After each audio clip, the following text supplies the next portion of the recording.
First contact fallacy. The Meridian, humanity's first deep space exploration vessel, drifted silently through the Carina Nebula's outer reaches. Captain Elena Santos stood at the bridge's observation window, her dark eyes fixed on the swirling colors of the nebula. The ship's quantum engines hummed at a frequency just below human hearing, but she could feel their vibration through the soles of her boots. Contact, bearing 035, announced Lieutenant Commander James Chen, his fingers dancing across the biosynth interface. Large vessel, unlike anything in our database. Elena straightened, her attention shifting from the nebula's beauty to the tactical display. The approaching ship resembled a crystalline lattice, its structure seemingly impossible by conventional engineering standards. It was beautiful, yes, but also clearly designed to intimidate. "They're scanning us," reported Dr. Sarah Mitchell, the ship's chief scientist. Her neural implants flickered with activity as she processed the incoming data. "Their technology is interesting. They're using pure energy matrices for computation, highly advanced, but extremely inefficient by our standards." The alien vessel's approach was cautious, almost condescending. Elena recognized the behavior from humanity's own history. The way technologically advanced nations had once approached what they considered primitive cultures. "They're broadcasting," Chen announced. It's basically a technological superiority display. They're showing off." Elena smiled slightly. "Let them." "Dr. Mitchell, are they detecting our true capabilities?" "No, Captain. The biomimetic hull is doing its job. They're seeing exactly what we want them to see.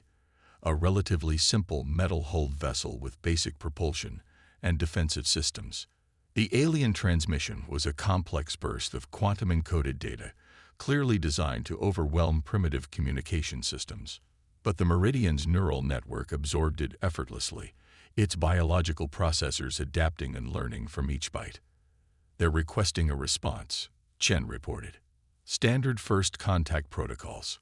Elena shook her head. "No. Let's see how they react to silence. Humanity learned long ago that sometimes the best way to understand someone is to let them fill the quiet." The alien vessel's response came quickly. A warning shot of pure energy, precisely calculated to miss their ship but demonstrates superior firepower. It was textbook intimidation tactics. The energy beam never reached its intended position. As it approached the Meridian, the ship's biomimetic hull responded automatically, its engineered bacteria colonies absorbing and processing the energy, converting it to fuel through a process humanity had learned from deep-sea thermal vent organisms. "Their confusion is palpable," Mitchell commented, amusement clear in her voice. "Their sensors are going crazy trying to figure out what happened to their shot." Elena watched as the alien vessel's crystalline structure shifted, weapons systems emerging from hidden compartments. They were beautiful weapons, works of art, really, representing what must be thousands of years of technological development. And they were completely useless against the Meridian's biological defenses. "They're charging weapons," Chen reported calmly. "Multiple systems, all energy-based." "Let them fire," Elena ordered. "Dr. Mitchell, prepare to demonstrate humanity's approach to technological advancement. It's time to show them why we chose to evolve our technology rather than simply build it." The alien vessel opened fire, its energy weapons creating a spectacular light show in the vacuum of space. The Meridian's hull drank in every joule of energy, its bacterial colonies reproducing and evolving in real time to process the new forms of energy more efficiently. Within seconds, the ship's power reserves were higher than they'd been in months. "Thank you for the recharge." Elena broadcast on all frequencies, using the alien's own communication protocols. "Now, would you like to see what humanity can do with all that energy you just gave us?" The Meridian's hull began to shift, not with the mechanical precision of the alien vessel, but with the fluid grace of a living organism.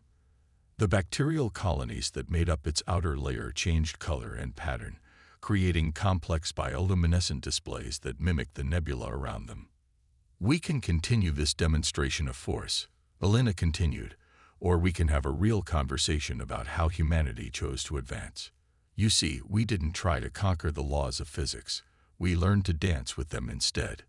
The alien vessel's weapons powered down, and for a moment, space was silent. Then a new transmission came through, this one lacking the previous arrogance. Your approach is unexpected. We would very much like to understand. Elena smiled. First contact had gone exactly as planned. Humanity had learned long ago that the best way to advance wasn't to build bigger machines or more powerful weapons. It was to understand the fundamental patterns of life itself and learn to work with them. The aliens were about to discover that what they had dismissed as primitive was actually the next step in technological evolution, one they had missed in their race to dominate rather than adapt. Welcome to humanity's version of progress, Elena broadcast. Let's talk about why we chose to grow our technology instead of build it, and what that means for the future of both our species. The quantum dance. The crystalline conference chamber aboard the alien vessel, which they learned was called the Astral Seeker, sparkled with refracted light as Dr. Sarah Mitchell explained humanity's technological path. The aliens, who called themselves the Luminary, watched with their multifaceted eyes as she manipulated a holographic display of the Meridian's cellular structure. You see, Mitchell gestured to the shifting display. While you pursued mastery over quantum mechanics through artificial means, we discovered that nature had already solved many of these problems billions of years ago. First speaker Lyra, the Luminary's lead scientist, leaned forward, her crystalline form catching the light. But the computational requirements alone would be astronomical. How do you manage the quantum coherence in biological systems at this scale? Mitchell smiled, touching her neural implants. We don't manage it. We let it manage itself.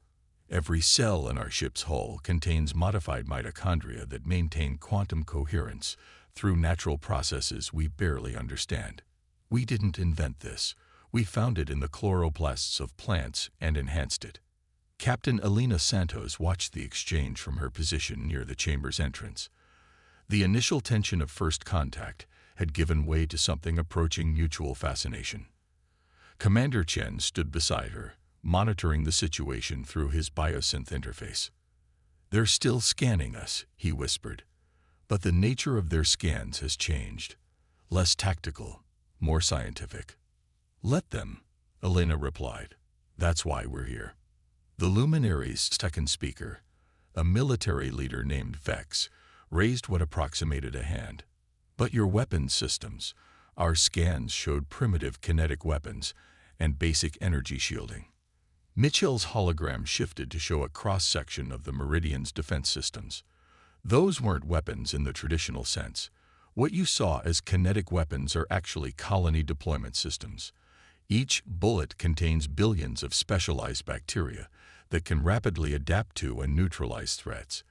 And our basic shields, living crystalline structures that evolved from deep-sea organisms, capable of absorbing and redistributing energy in ways that make traditional shields obsolete.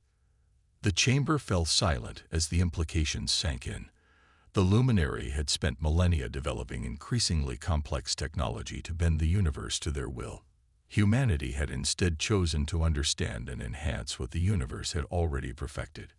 But the risks, Lyra's voice carried both awe and concern. Working with living systems at this scale, the potential for mutation, for loss of control. That was our first challenge, Mitchell acknowledged. The solution came from an unexpected source: our own immune systems. Every human ship carries a biological control network modeled after our lymphatic system. It identifies and corrects dangerous mutations before they can spread. Elena stepped forward, sensing the moment was right to broaden the discussion. What Dr. Mitchell is explaining isn't just about technology. It's about perspective. Humanity learned early in our development that trying to force the universe to conform to our will was a losing battle. So we changed our approach. She gestured to the Astral Seeker's crystalline walls. "Your technology is incredible. You've mastered the manipulation of matter and energy in ways we can barely comprehend. But you're fighting against entropy with every operation, spending massive amounts of energy to maintain order. And you don't. Vex challenged, though his tone held more curiosity than hostility. We work with entropy, Elena explained. Our systems are designed to thrive on chaos, to adapt and evolve. The more complex the challenge, the stronger they become. It's why your warning shot didn't damage us. Our hull didn't just absorb that energy, it learned from it. Those cells are now better at processing that specific type of energy than they were before. Lyra's crystalline form shifted colors in what the humans had learned was an expression of deep thought. Your entire approach to technological advancement, it's elegant, beautiful, even.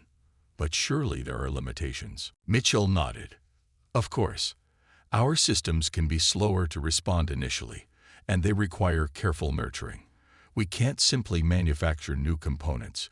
They have to be grown.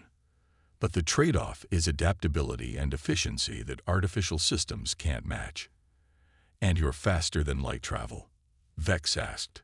We detected no traditional quantum drives. Ah. Mitchell's eyes lit up. That's perhaps our proudest achievement.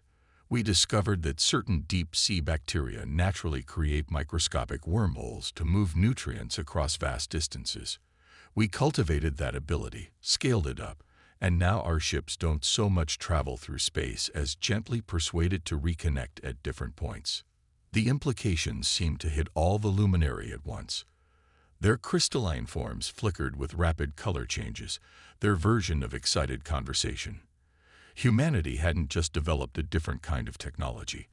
They had fundamentally reimagined what technology could be. Elena watched with satisfaction as the barriers between their civilizations began to dissolve. The luminary were beginning to understand that humanity's primitive appearance was merely the surface of something far more sophisticated. A technology so advanced it appeared simple, working in harmony with the universe rather than trying to dominate it. Hidden strengths. The peaceful exchange of knowledge aboard the Astral Seeker shattered with a single transmission. The message came through both ships' communication systems simultaneously, its urgency cutting through protocol and ceremony. The luminary Deep Space Research Station had gone dark, but not before sending one final, terrifying data burst. Captain Elena Santos stood with first speaker Lyra and second speaker Vex, watching the holographic replay. The research station's crystalline structure crumbled not from any physical force, but from what appeared to be a fundamental breakdown of its atomic bonds. The final readings made no sense. Physics itself seemed to be unraveling in the station's vicinity. We've never seen anything like this. Vex's crystalline form had taken on a deep, troubled blue. The station's quantum field generators should have prevented any form of molecular degradation. Dr. Sarah Mitchell studied the data through her neural interface, her expression growing increasingly concerned. The problem isn't with your technology, she said finally. Your station was working perfectly, right up until the moment the laws of physics it relied on changed. The chamber fell silent. The idea of physics itself becoming mutable threatened everything both civilizations had built. The luminaries' mastery of quantum mechanics meant nothing if quantum mechanics itself could be rewritten. Their technology required absolute constants to function. How long until it reaches populated space? Elena asked, her mind already racing through possibilities. At current speeds, 72 hours, Lyra responded, her form flickering with distress patterns. We've already ordered an evacuation of the nearest systems, but our ships... She trailed off, the implications clear. If their technology couldn't function in altered physics, evacuation might be impossible. Elena exchanged a glance with Mitchell. Show them the deep-sea readings, she ordered. Mitchell nodded, bringing up new holographic displays. These are recordings from Earth's Hadal zones, the deepest parts of our oceans, she explained. Specifically from areas near hydrothermal vents, where the intense pressures and temperatures create conditions that seem to bend conventional physics. The displays showed microscopic organisms thriving in conditions that should have been impossible. They survive by constantly adapting their molecular structure to match their environment's changing demands. Life, Mitchell continued, doesn't just adapt to conditions, it adapts to the rules themselves. These organisms can survive in environments where the standard models of physics break down because they're not fighting the changes. They're flowing with them. Understanding dawned in Vex's crystalline patterns. Your ships, they're based on these organisms. Not just based on them, Alina confirmed. Our ships are living things. The Meridian doesn't maintain its structure through rigid engineering, but through constant adaptation. If the laws of physics change, it will change with them. That's why you saw us as primitive, Mitchell added. Your civilization built incredible machines to impose order on chaos. We learned to thrive within the chaos itself. Lyra moved closer to the displays, her crystalline form refracting the holographic light. Can your adaptation principles be applied to our technology? Better, Alina said. We can teach your technology to adapt itself. She turned to Commander Chen, who had been quietly monitoring ship systems. Showed them Project Genesis. Chen brought up a new display showing what appeared to be crystal growth, but with organic patterns.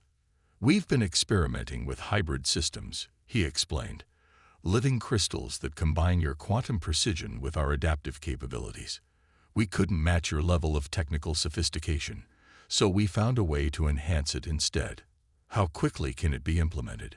Vex demanded, military pragmatism overriding scientific curiosity. The basic process takes 12 hours, Mitchell answered. But we'll need your expertise to properly integrate it with your systems. This isn't about replacing your technology. It's about helping it evolve. Alina watched as the luminary leaders processed this information.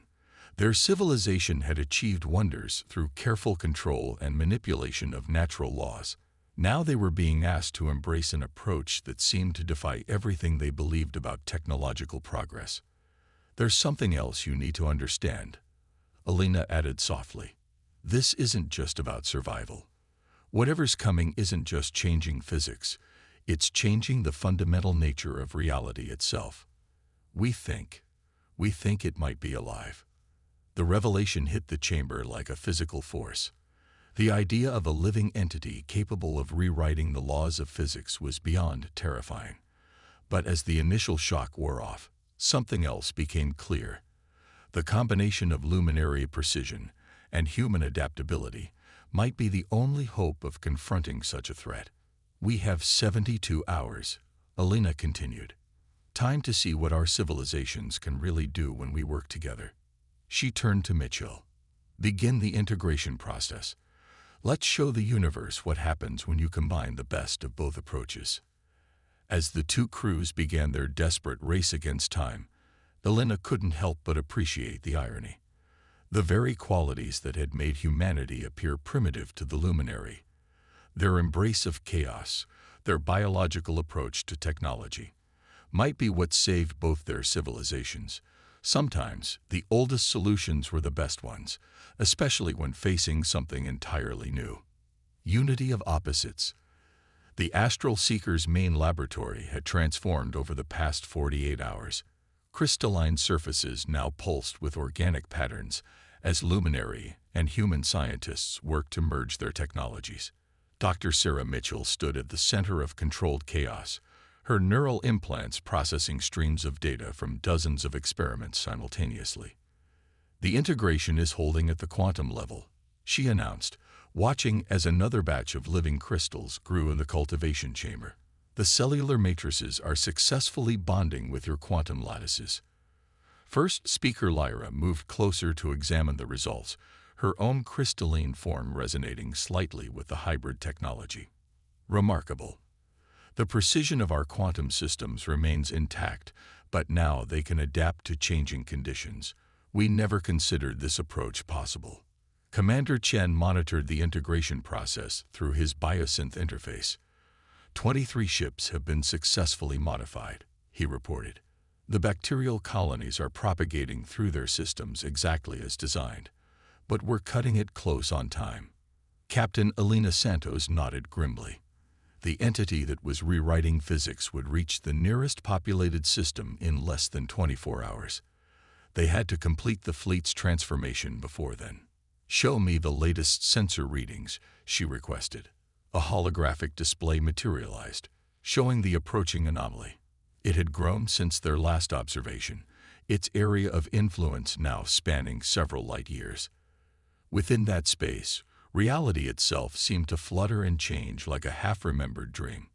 "We're detecting something new," second speaker Vex announced, his military training evident in his precise analysis. "The entity appears to be learning. Each time it encounters a new form of matter or energy, it adapts its approach to unraveling it. Just like a living organism," Mitchell mused. "It's evolving its ability to rewrite physics. That's why traditional defenses won't work. It will simply learn to bypass them." Elena watched as another luminary vessel underwent transformation. The process was beautiful in its way, crystalline structures flowing like liquid metal as the bacterial colonies established themselves, creating something entirely new. Not quite living, not quite machine, but a harmony of both. "How are the crews adapting?" she asked. "Better than expected," Chen replied.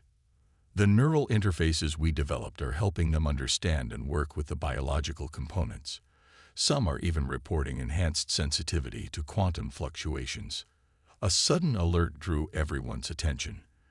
The anomaly had accelerated, its approach now markedly faster than previous calculations suggested. "It's noticed us," Lyra said quietly.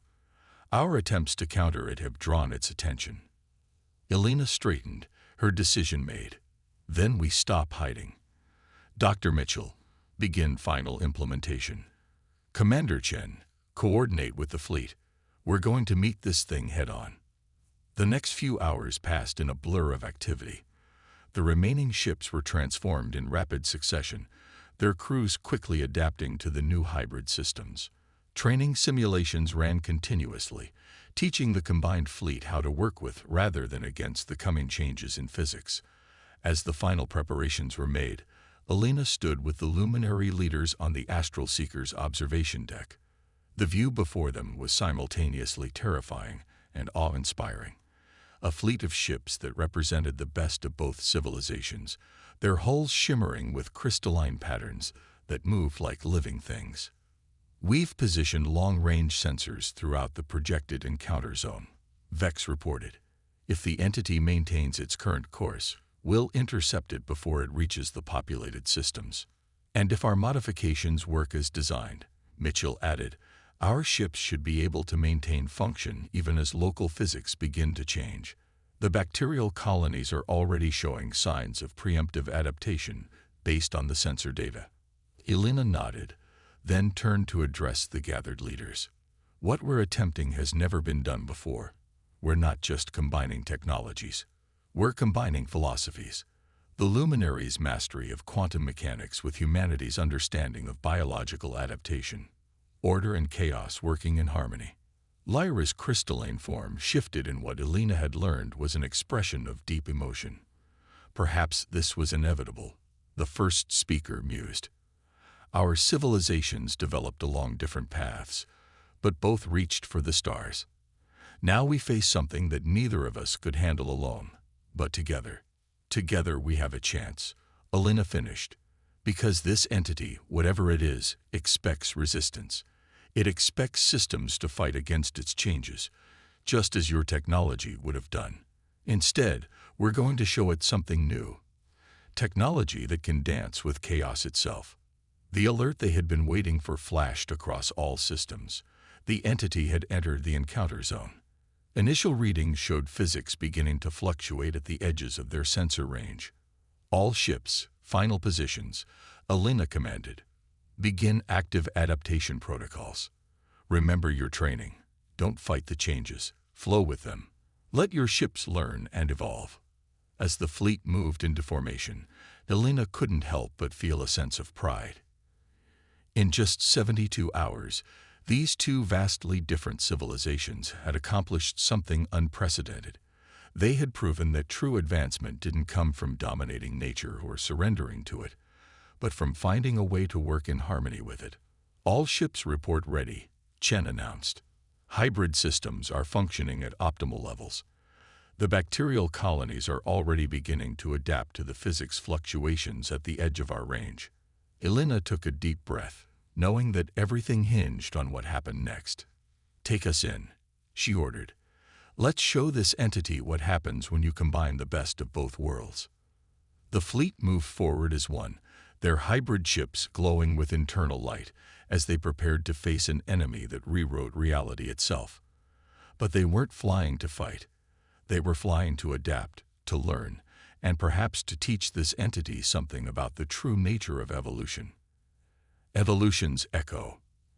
Reality itself seemed to ripple as the combined fleet approached the entity.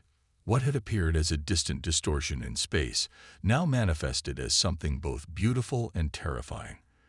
A living void that shifted between dimensions, its very presence causing the fabric of space-time to unravel and reweave itself in new patterns.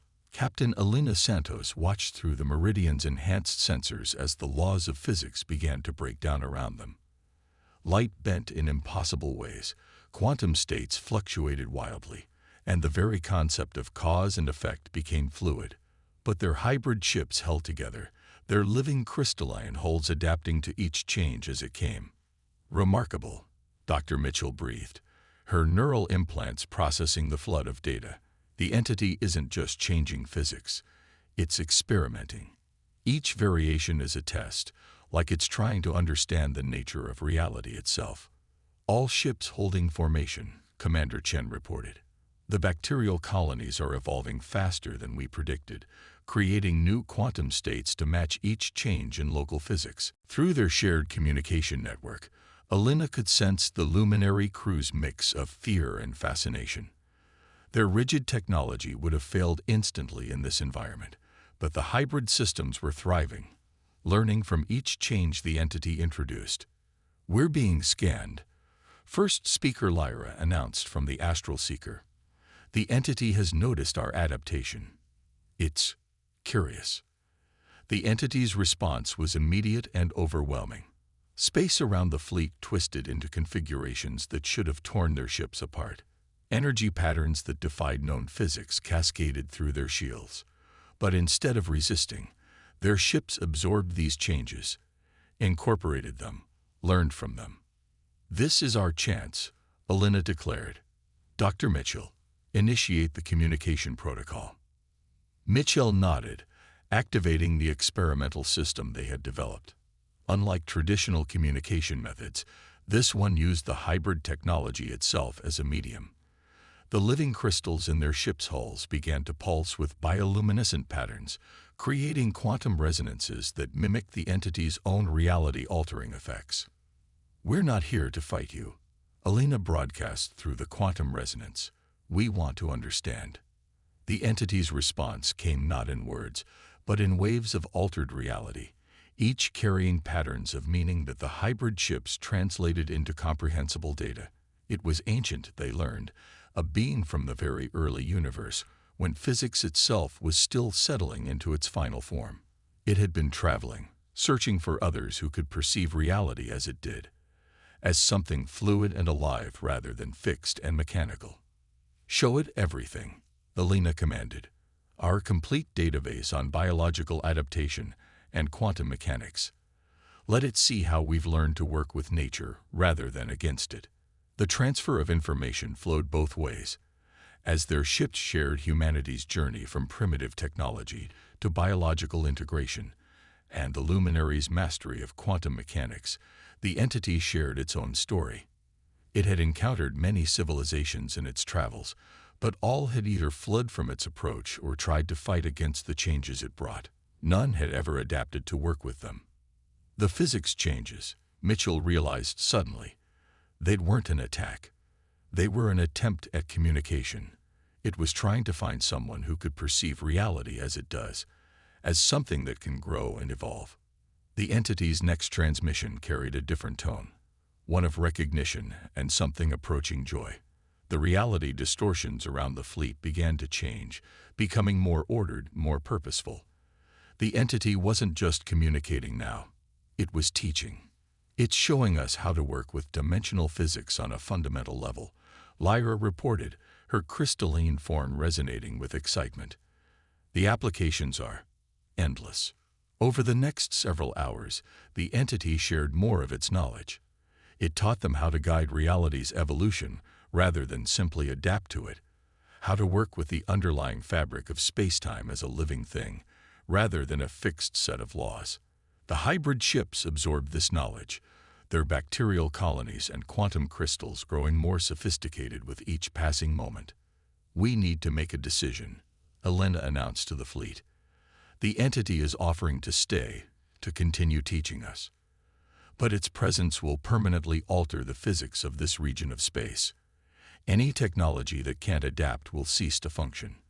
The response from both human and luminary crews was unanimous. They had glimpsed a new way of existing in the universe, one that transcended the traditional boundaries between life and machine, between order and chaos. The cost of losing their old technology seemed small compared to what they stood to gain. Second speaker Vex's voice carried a note of wonder that Elena had never heard before. "We thought we were advanced because we had mastered the laws of physics. Now we understand. True advancement comes from learning to grow with those laws, to help them evolve as we evolve." The entity's final transmission carried approval and anticipation. It would stay, anchoring itself in a remote system where its influence could expand gradually, giving other worlds time to adapt their technology or choose to remain outside its range. But for those willing to embrace this new paradigm, it offered something unprecedented: the chance to help shape the very nature of reality itself. As the fleet began their journey home, Elena stood at the Meridian's observation window, watching the entities glow on the horizon. Humanity had reached for the stars believing they were primitive compared to what they might find there. Instead, they had discovered that their greatest strength lay not in conquering the universe's challenges, but in learning to grow with them. The stars seemed different now, their light carrying new possibilities. In seeking to preserve their civilizations, humanity and the luminary had discovered something far greater, a way to participate in the universe's own evolution. They had learned that the most advanced technology wasn't about imposing order on chaos or building bigger machines, but about finding ways to dance with the very fabric of reality itself. The journey that had begun with a seemingly primitive human ship had led to something that would reshape their understanding of existence itself. And as Elena looked out at the changed stars, she knew this wasn't an ending, but a beginning. The real adventure, learning to grow alongside reality itself, was just beginning.